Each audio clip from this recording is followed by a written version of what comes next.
नमस्कार, आप देख रहे हैं 4 PM और मैं हूं अभिषेक मिश्रा। 2024 के लोकसभा चुनाव में पवन सिंह को, भोजपुरी सुपरस्टार पवन सिंह को भारतीय जनता पार्टी ने आसनसोल का टिकट थमाया और फिर बाद में पवन सिंह ने वो टिकट लौटा दिया। हालांकि बात की कहानी ये पता चली कि भारतीय जनता पार्टी ने संभावित नुकसान को देखते हुए पवन सिंह से खुद ही कहा कि वो अपना टिकट वापस कर दे। तो जब ये सारा खेल हो रहा था और ये सारी चीजें हो रही थी, इसमें उपेंद्र कुशवाहा कहीं नहीं थे और पवन सिंह को नाराज करेगी भारतीय जनता पार्टी और खामियाजा भुगतना पड़ेगा उपेंद्र कुशवाहा को। ये तो उपेंद्र कुशवाहा ने दूर दूर तक नहीं सोचा होगा।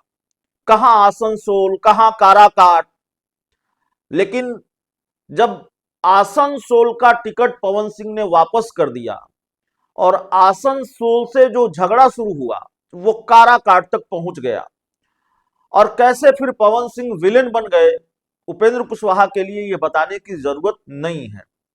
भोजपुरी के सुपरस्टार पवन सिंह ने आसनसोल का टिकट लौटाकर यह ऐलान किया कि वो काराकाट लोकसभा सीट से चुनाव लड़ेंगे और गुनागणित ये कहता है कि पवन सिंह ने अगर निर्दलीय वहां से चुनाव नहीं लड़ा होता तो उपेंद्र कुशवाहा काराकाट की सीट नहीं हारते।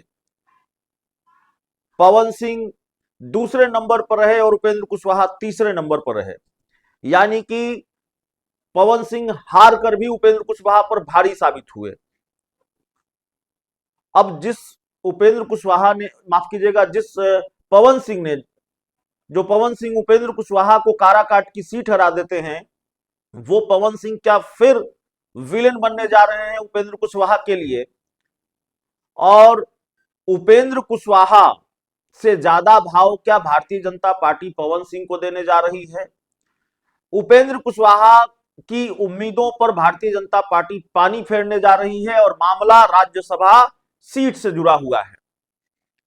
तो पवन सिंह क्या फिर अड़चन बनेंगे उपेंद्र कुशवाहा की राहों में या बन गए हैं?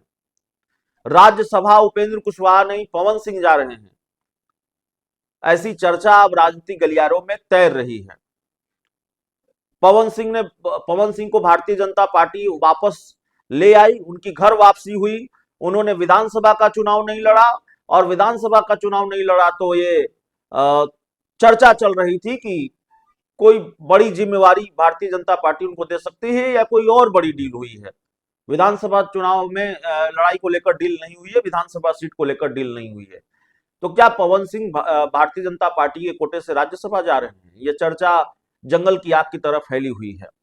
अब देखिए, उपेंद्र कुशवाहा के लिए मुसीबत यह है कि 4-5 राज्यसभा की सीटें खाली हो रही हैं और 5 राज्यसभा की सीटें कौन कौन सी खाली हो रही हैं? 2 आरजेडी कोटे की हैं। प्रेम गुप्ता और अमरेंद्र धारी सिंह जो 2 राज्यसभा सांसद हैं, वो उनका कार्यकाल खत्म हो रहा है। उपेंद्र कुशवाहा का भी कार्यकाल 2026 में खत्म हो रहा है। हरिवंश जो जेडीयू कोटे से राज्यसभा सांसद हैं, उनका भी कार्यकाल खत्म हो रहा है और जो केंद्रीय मंत्री हैं रामनाथ ठाकुर, उनका भी कार्यकाल समाप्त हो रहा है। तो 5 सीटें खाली हो रही हैं राज्यसभा की। अब उपेंद्र कुशवाहा का कार्यकाल समाप्त हो रहा है तो क्या उपेंद्र कुशवाहा को बीजेपी फिर रिपीट करेगी और राज्यसभा सीटों का गणित क्या है? तो पिछली बार जब हमने गणित बताया था तो एक गड़बड़ी हमसे हुई। हमने कहा था कि एक राज्यसभा सीट के लिए 48 विधायकों की जरूरत पड़ती है, लेकिन हमारी जानकारी के मुताबिक, या हमने जो अपनी जानकारी दुरुस्त की है उसके मुताबिक 41 विधायकों की जरूरत पड़ती है। तो भारतीय जनता पार्टी को अपने कोटे से 2 लोगों को राज्यसभा भेजेगी, जिसमें एक नितिन नवीन हो सकते हैं। नितिन नवीन को भारतीय जनता पार्टी राज्यसभा भेज सकती है क्योंकि वो अब बीजेपी के राष्ट्रीय कार्यकारी अध्यक्ष हैं। मंत्री पद से भी उन्होंने इस्तीफा दिया है और माना जा रहा है कि विधानसभा की सदस्यता से भी वो इस्तीफा देंगे। तो एक नितिन नवीन हो गए।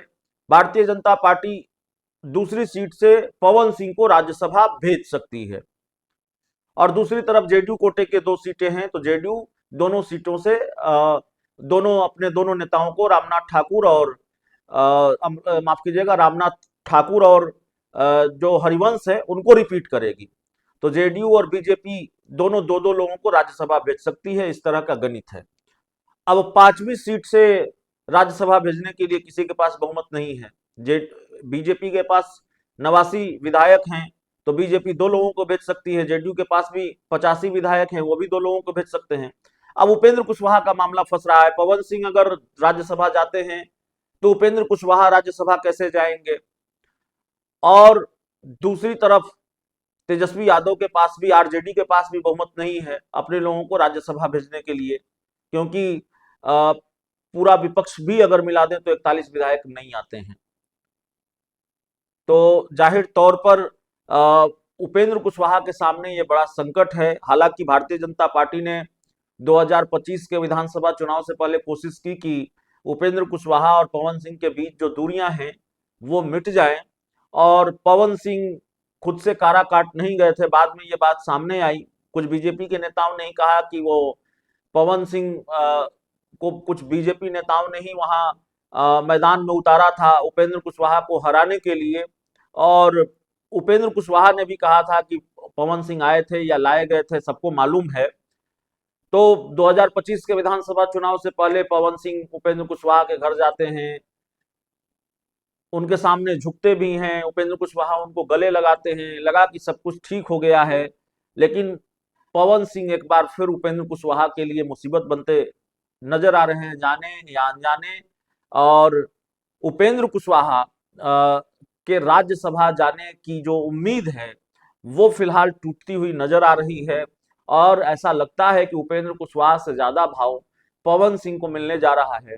और शायद डील भी यही हुई हो पवन सिंह के साथ, क्योंकि जब उन्होंने काराकाट सीट से लोकसभा का चुनाव लड़ा तो भारतीय जनता पार्टी ने उनको पार्टी से निकाल दिया था। पवन सिंह का बीजेपी से नाता टूट गया था, लेकिन फिर उनको भारतीय जनता पार्टी अपनी पार्टी में शामिल करा के ले आई। पवन सिंह स्टार प्रचारक रहे विधानसभा चुनाव में भारतीय जनता पार्टी के और एनडीए के। तो जाहिर है राज्यसभा सीट की डील हुई हो, इसमें कोई बहुत हैरानी वाली बात नहीं है। और अगर ये डील हुई है तो जो राज्यसभा सीटों का गुणागणित है जो हमने आपको समझाया है, 4 ही लोग राज्यसभा जा सकते हैं कम से कम बिहार से। बिहार में जो गुणागणित है वो इसी तरह का है, और 4 लोगों में चारों लोगों के नाम इस वक्त तय माने जा रहे हैं। नितिन नवीन और पवन सिंह बीजेपी कोटे से तय माने जा रहे हैं, और हरिवंश और रामनाथ ठाकुर जेडीयू कोटे से तय माने जा रहे हैं। ऐसे में उपेंद्र कुशवाहा का पत्ता साफ होता हुआ दिख रहा है। बहुत बहुत धन्यवाद।